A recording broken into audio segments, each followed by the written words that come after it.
a cheerfully macabre comedy of misunderstandings, lies, and delusion. Terrestrial teases with the promise of science fiction, but it turns out the kind of fantasy at work here is less about outer space than the inner space of frantic reality denial.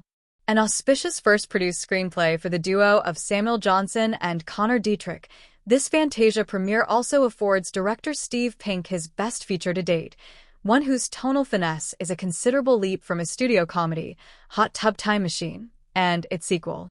While the lack of major marquee names might limit initial exposure, the mingled genre elements, subversive humor, and genuinely clever, unpredictable narrative should accrue the indie production an enthusiastic cult following. It opens with cornball footage of a retro space opera, circa the 1990s, showing protagonists on another planet after surviving some laser shootout. It turns out this adaptation of the Neptune Cycle is playing, perhaps watched by a bug-eyed alien, on a TV monitor in a house likewise littered with blood trails and dead bodies. His old friends are duly impressed.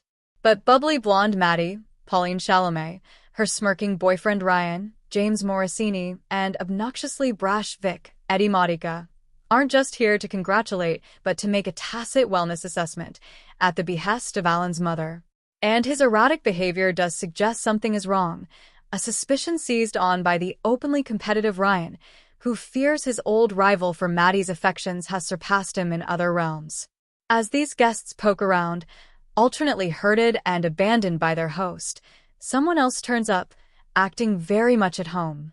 "Who the hell are you?" that arrival asks Alan. At this point, half an hour in, a title informs us it's now 3 months earlier, and our hero is living much more humbly.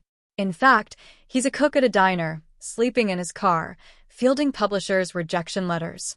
He is thrilled when an improbable customer takes a booth, none other than the prolific Purcell, Brendan Hunt. This is clearly Alan's big chance, never mind that his idol gives every indication of being an arrogant jerk, or that he's here to see a loan sharks enforcer, Rob Young, about some rather serious debts owed.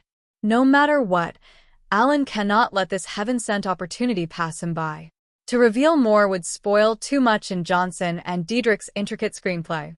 Their tricky structure continually recalibrates our understanding of what we've already seen, largely by replaying it from other viewpoints.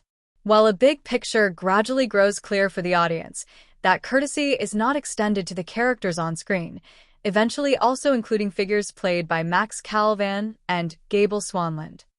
Misled by Alan's mechanizations and their own individual assumptions, they arrive at false conclusions that prove extremely hazardous.